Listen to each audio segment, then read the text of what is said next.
나를 찾아 떠나는 여행. 소금쟁이가 된 빅쟁이.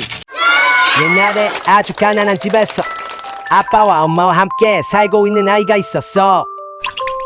아이 아빠는 경비원으로 일하셨고 아이의 엄마는 파출부로 일하셨는데, 아이가 중학생이 된 어느 날 아이의 아빠는 큰 병에 걸리셔서 더 이상 일을 하지 못하게 되셨어. 아빠의 병으로 인해서 가정 형편이 더 어려워지자 아이는 중학생 때부터 새벽에 신문을 돌리게 되었고, 어른이 되어서도 손에서 일을 놓을 수는 없었어. 비록 아이의 집은 가난했지만 아이의 성격은 밝았고 아이는 늘 긍정적으로 생각하는 습관을 가지고 있었어. 그리고 아이의 아빠와 엄마가 믿는 종교가 기독교였기 때문에 아이는 어렸을 때부터 자연스럽게 교회를 다니게 되었어.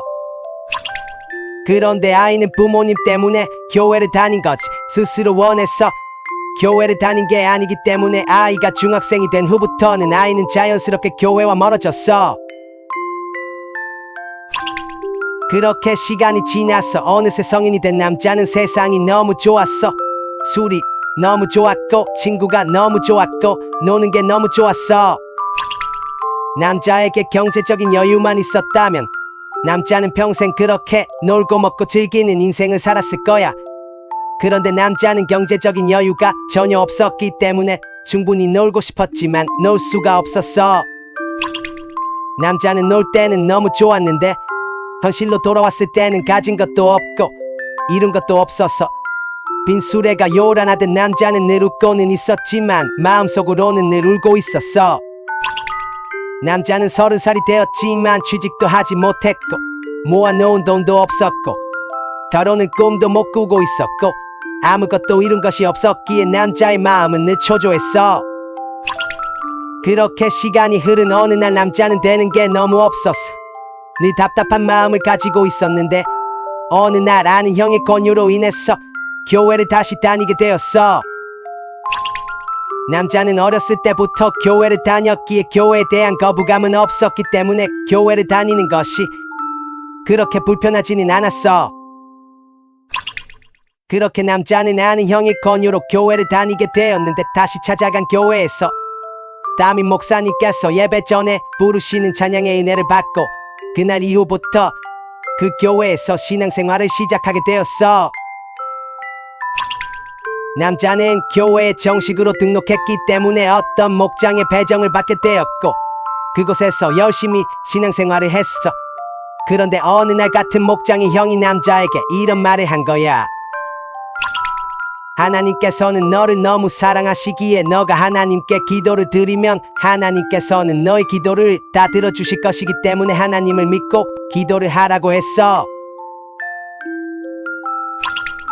남자는 그 형의 말이 믿기지는 않았지만 어차피 삶이 무너져 있었고 그 무엇보다 지금 이 순간 남자의 삶에는 기적이 필요했기에 남자는 그날부터 기도의 끈을 놓지 않았어.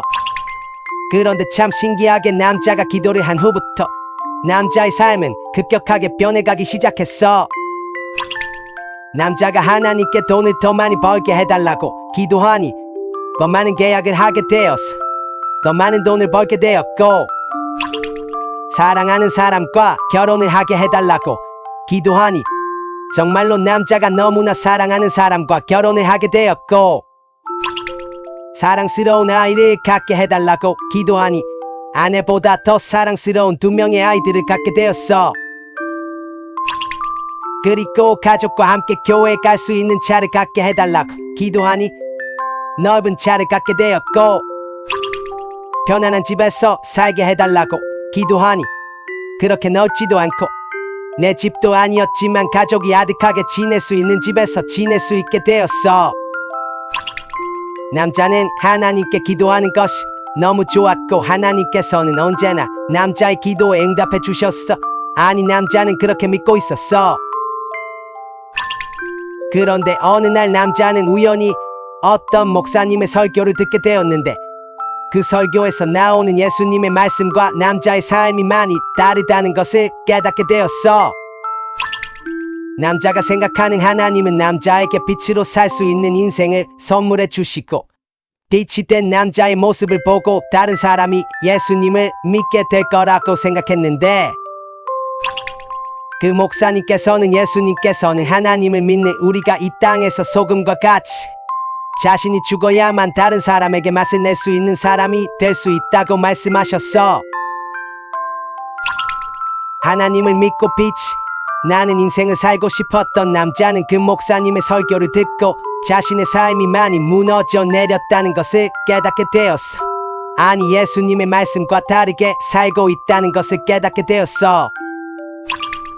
남자는 남보다 더 많은 것을 더 많이 얻기 위해서 하나님을 믿었기에 나만의 필요를 위해서만 하나님께 기도했던 지난날의 자신의 모습이 너무 부끄럽게 느껴졌어. 그리고 지금까지 하나님께서 자신의 기도에 응답해 주신 것은 그저 그 모든 것이 하나님의 은혜였다는 것을 깨닫게 되었어. 예수님께서는 마태복음 5장에서 너희는 세상의 소금이다. 만일 소금이 그 맛을 잃으면 다시 짠맛을 가질 수 있겠느냐? 아무 쓸모가 없게 되어 밖에 버려져 사람들에게 밟힐 뿐이다. 너희는 세상의 빛이다. 산 위에 있는 도시는 숨겨질 수 없다. 등불을 대박 안에 두지 않고 등잔대 위에 놓는다. 그래야 등불이 그 집에 있는 모든 사람에게 빛을 비추게 될 것이다. 이와 같이 너희 빛을 사람들에게 비춰라. 그래서 사람들이 너희의 선한 행동을 보고 하늘에 계신 너희 아버지께 영광을 돌리게 하여라 라고 말씀하셨어. 예수님께서는 먼저 소금이 되면 소금이 된 인생은 굳이 빛을 내려고 노력하지 않아도 빛이 날 거라고 하셨는데, 남자는 그저 빛이 나는 인생을 살고 싶어서 하나님을 믿고 있었던 자신의 내면의 욕심을 알았기에 예수님의 말씀 앞에 마음이 무너져 내렸던 거야. 그날 빛나는 인생을 살기보다 그저 소금이 되어야 한다는 어떤 목사님의 설교를 듣고 나서 남자는 하나님께 감사의 기도를 드렸어.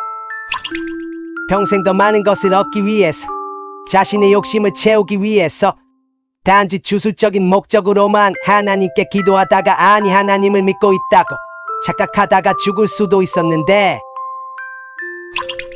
지금이라도 내 욕심이 아니라 하나님의 나라를 위해서, 다른 사람들을 위해서 기도하는 삶을 살게 되어서 너무 감사하다는 기도를 드리게 되었어. 남자는 하나님께 감사 기도를 드린 후에 앞으로는 빚쟁이가 되기보다 그저 소금쟁이로 살고 싶다는 다짐을 했어.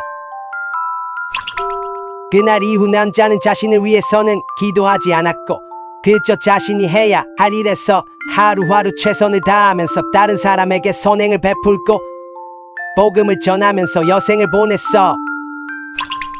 아직도 대한민국에는 하나님의 아들이신 예수님을 온전히 잘 믿고 있다고 착각하고 있는 사람들이 너무도 많아.